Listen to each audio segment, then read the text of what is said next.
Hello दोस्तों, मैं हूं डॉक्टर फूलचंद और आज मैं आपको बताने वाला हूं शनि देव को प्रसन्न करने के उपाय, जो कि बहुत ही महत्वपूर्ण और अचूक उपाय हैं। इन उपायों को आप करोगे तो आपके जीवन में किसी के भी ढैया या साढ़े साथी शनिदेव की लगी हुई होगी, उसके जीवन में सारी बाधाएं दूर हो जाएंगी। तो चलो दोस्तों, आज को मैं आपको बताता हूँ शनिदेव को प्रसन्न करने के उपाय। सबसे पहले दोस्तों, आप अभी देख रहे हो, ये मेरे द्वारा लगाया हुआ पारस पीपल का पेड़ है। ये हमारे पास में एक पार्क में मैंने लगाया था। तो ये देखिए दोस्तों, पारस पीपल का पेड़। दोस्तों, इसकी जड़ में हर शनिवार को शाम को तेल का दीपक जलाना चाहिए। तो सबसे पहले उपाय ये हो गया। ये ऑक्सीजन भी देता है।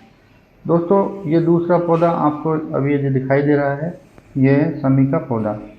दोस्तों, ये मैंने मेरे घर में लगाया हुआ है शमी का पौधा, जो कि इस शमी के पौधे को लगाने के विशेष तरीका है कि आप जब भी अपने घर से बाहर निकलें तो ये अपने गेट के दाहिनी तरफ होना चाहिए। जैसे घर से बाहर निकलेंगे तो आपका ये दाहिनी तरफ होना चाहिए, दाहिने हाथ की तरफ होना चाहिए। तो दोस्तों, यह है शमी का वृक्ष, शमी का पौधा। दोस्तों, ये भी दूसरा एक बहुत महत्वपूर्ण पौधा है जो शनिदेव को बहुत प्रिय है। दोस्तों, इसके भी आपको हर शनिवार को तेल का दीपक लगाना चाहिए, अगरबत्ती करनी चाहिए। और शनि महाराज का एक मंत्र होता है, ओम शम शनिश्चराय नमः, ओम शम शनिश्चराय नमः, ओम शम शनिश्चराय नमः, ओम शम शनिश्चराय नमः। इस मंत्र का जाप करना चाहिए। तो दोस्तों, आपने देखा कि दो मैंने उपाय बताए हैं। एक तो पारस पीपल के पेड़ में की जड़ों में आपको तेल का दीपक लगाना है हर शनिवार को, और पारस पीपल के पेड़ में दिन के समय आपको जल चढ़ाना है। तो पारस पीपल का पेड़ एक ऐसा पेड़ है जिसके द्वारा सबसे ज़्यादा ऑक्सीजन दी जाती है। इसीलिए ऋषि मुनियों और उन्होंने इसका महत्व रखे हुए ताकि हरा भरा रहे और ये फल फूल रहे, आपको ऑक्सीजन देता रहे, इसलिए उसमें हर रोज़ पानी चढ़ाने के लिए महत्व बताएं।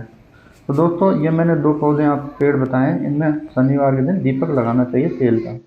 चलो दोस्तों, अब अगला उपाय आपको मैं बताता हूँ कि शनिवार के दिन आपको किसी पात्र में तेल लेना चाहिए। सरसों का तेल ले लो, उसमें अपना चेहरा देखिए, जैसे दर्पण में अपना चेहरा देखते हैं उसी प्रकार उसमें अपना चेहरा देखना है, अर्थात उसमें अपनी छाया देखनी है।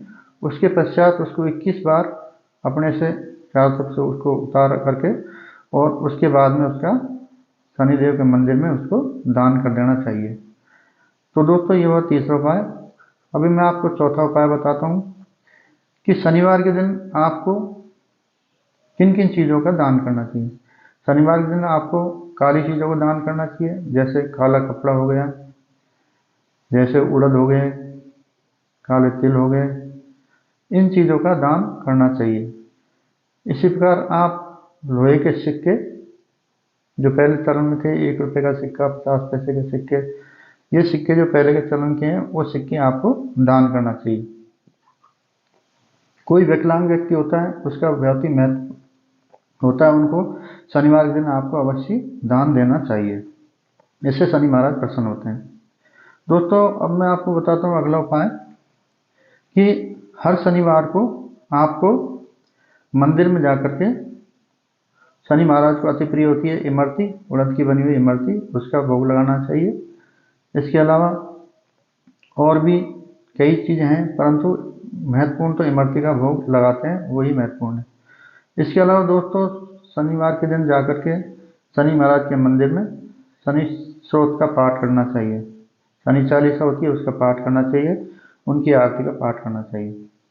चलो दोस्तों, अब अगला उपाय बताता हूँ। यह है कि आपको शनिवार के दिन आपको हनुमान जी के मंदिर में जा कर के और आपको गुलाब के फूल लेके जाने चाहिए। उन गुलाब के फूलों को हनुमान जी महाराज के चरणों में अर्पित करना चाहिए, उनसे उनकी पूजा करनी चाहिए और हनुमान चालीसा का 7 बार पाठ करना चाहिए। एक बार बैठ करके लगातार 7 बार पाठ हनुमान चालीसा का करना है आपको। इससे आपकी समस्त बाधाएं दूर हो जाती हैं। आपके ऊपर चल रहा हो, चाहे ढैया हो चाहे साढ़े साथी, उसको आपका जो है ये प्रभाव, शनिदेव का प्रभाव हट जाता है। क्योंकि शनिदेव और हनुमान जी में मित्रता हो गई थी, क्योंकि एक बार शनि महाराज के द्वारा उनके माता पिताओं को परेशान किया गया, तो हनुमान जी महाराज ने उनको बहुत ज़्यादा दंडित किया है और उनको पिटाई करने के बाद में, और जब उनसे दोस्ती हो गई तो उनको तेल के द्वारा हनुमान जी द्वारा मालिश की गई। तो इसी वजह से इनको तेल लगाया जाता है, तेल या दान किया जाता है। तो दोस्तों अगला बताता हूँ उपाय कि हर शनिवार को आपको हनुमान जी के मंदिर हो चाहे आप अपने घर पर सुंदरकांड का पाठ अवश्य करना चाहिए, ताकि आपके जितने भी दोष हैं वो सारे दोष दूर हो जाते हैं। दोस्तों इस प्रकार मैंने आपको ये उपाय बताए हैं। चलो दोस्तों आगे आपको इसी कड़ी में बताता चलूँ कि अगर आपको काले घोड़े की नाल की अंगूठी आपको मिल जाए तो वो भी शनि महाराज की शांति के लिए बहुत ही शक्तिशाली उपाय है। परंतु आप कोशिश ये करें कि बनी बनाई अंगूठी जो मिलती हैं वो ना लेकर के कहीं पर जो घोड़े वाले होते हैं उनसे तुरंत चाहे पैसे ज़्यादा ले लें, लेकिन उनकी घोड़े की नाल को उतरवा करके और उसके द्वारा अंगूठियाँ आप बनवाएं तो वही सटीक उपाय होगी। क्योंकि बेचने वाले तो जो अंगूठियाँ बेचते हैं वो काले घोड़े की नाल की नहीं होती है, वो सारी लोहे की बना करके और बाजार में बेचते हैं और बताते हैं कि ये बहुत अचूक उपाय है, गुरुदेव ने बताया, ये वो अंश बहुत सारे आप देखोगे जो गोवर्धन की परिक्रमा में बहुत सारे बेचते रहते हैं। चलो दोस्तों आगे मैं आपको बताता हूँ कि इसके अतिरिक्त आपको किसी अच्छे ज्योतिष के द्वारा अपनी कुंडली दिखा करके और इनके जो रत्न होता है नीलम रत्न धारण करना चाहिए, कम से कम 6.25 रत्ती का होना चाहिए, वो धारण करना चाहिए। परंतु आजकल असली नीलम दुर्लभ है, बहुत ही कम मिलता है। अगर कोई बताता है तो उसकी पहले जांच करवा लीजिए, जो धर्मकांटा होता है वहाँ पर जो जांच करने वाली मशीन होती है उसके द्वारा जांच करवाएं। अन्यथा उसका ही दूसरा रूप होता है नीली, उसको भी आप धारण कर सकते हैं, उससे भी आपका काफ़ी फायदा मिलता है। तो दोस्तों ये थे कुछ उपाय जो मैंने आपको बताए। तो दोस्तों मेरा चैनल अभी तक आपने सब्सक्राइब नहीं किया है तो दोस्तों मेरे चैनल सब्सक्राइब अवश्य कर लो, ताकि मैं आपको और अच्छी अच्छी जानकारियाँ दे सकूँ। दोस्तों सब्सक्राइब करने के लिए कोई पैसे नहीं लगता है, लेकिन मेरा चैनल सब्सक्राइब करोगे तो आपको आने वाली और अच्छी अच्छी महत्वपूर्ण जानकारियाँ मिलेगी। इसलिए मैं दोबारा आपसे रिक्वेस्ट करता हूँ कि मेरा चैनल सब्सक्राइब कर ले। तो दोस्तों अगले वीडियो तक जय हिंद, जय भारत, नमस्कार।